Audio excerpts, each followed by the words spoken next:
All right, we're returning to Willa of the Wood with our AIG group. For those students who are out, hopefully you'll get caught up. We are now on chapter 17 and hopefully no more Math Fair interruptions. And so Willa and her grandma or her mama are still talking about everything that's happened, how she was injured, and how the lead wolf helped her heal. And she was kind of scolded because she shouldn't have gone in the Dayfolk territory or their lair. And then she told him about the what did she see, boys and girls, when she went down into the Cherokee boy in the Cherokee boy, yeah, and then all the other children who were held prisoners in the cells. So okay. And right now the major action is just kind of, there's a lull in the action. So the terrain of the climax, the rising action, all that. I know what we could read next. We could read the sequel of this. Yeah. So right now we're trying to get through this so that we can make it by the end of the year, since we only meet a couple times a week. Okay. I did not see your parents and sister die, Willa, her grandmother said. But you had to have been there, Willa said. There was a gathering of the clan in the great hall that night, her mama said, and everyone was there. Your father was one of the most respected elders of the clan, a guardian of the old ways. Immediately after the gathering, your mother, father, and sister left the lair through the main entrance that leads beneath the watcher. Where were they going?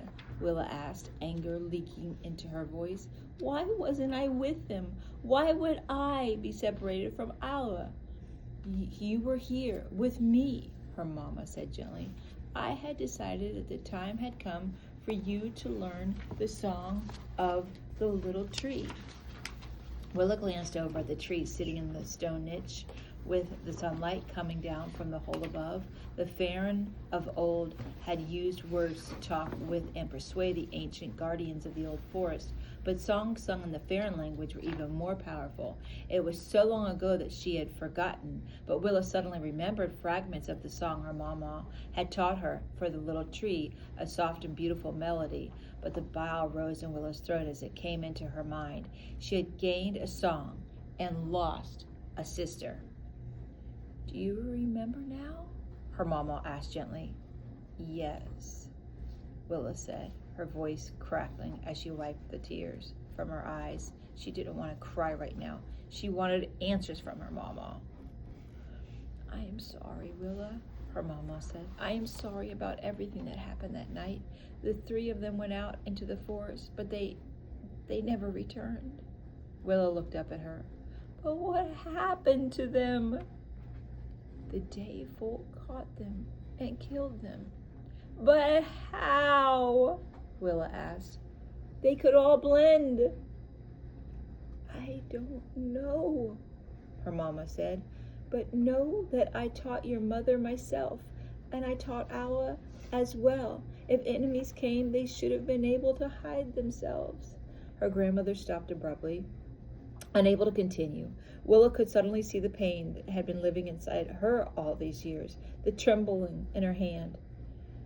And then I became a jader, Willa whispered to herself, as much as to her grandmother. She couldn't remember all of the details of that part of her life, other than the living nightmare of the initiation, the pleading, the isolation, the starvation, the long training through the night. It is the Faeran's law that all children of the clan become jaders. Sounds pretty rough to become a jader, doesn't it? Yeah. What was it they had to do? The living nightmare, the initiation, a pleading, isolation, starvation. They're doing this to their children? Wow. I tried to tell them it was too soon for you, that you were too young, that you needed time to grieve. Your father would never have allowed you to become a jader if he had still been alive. But your initiation started the day after your parents died. You were just 6 years old. Her voice trailed off. For a moment, her eyes closed and her lips pressed together. Just think of how awful it was for the mama. She lost all family members, and then her only living family member left had to go off for this initiation.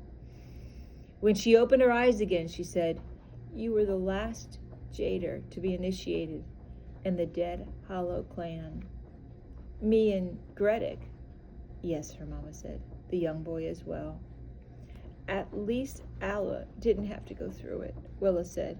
"That would have broken my heart."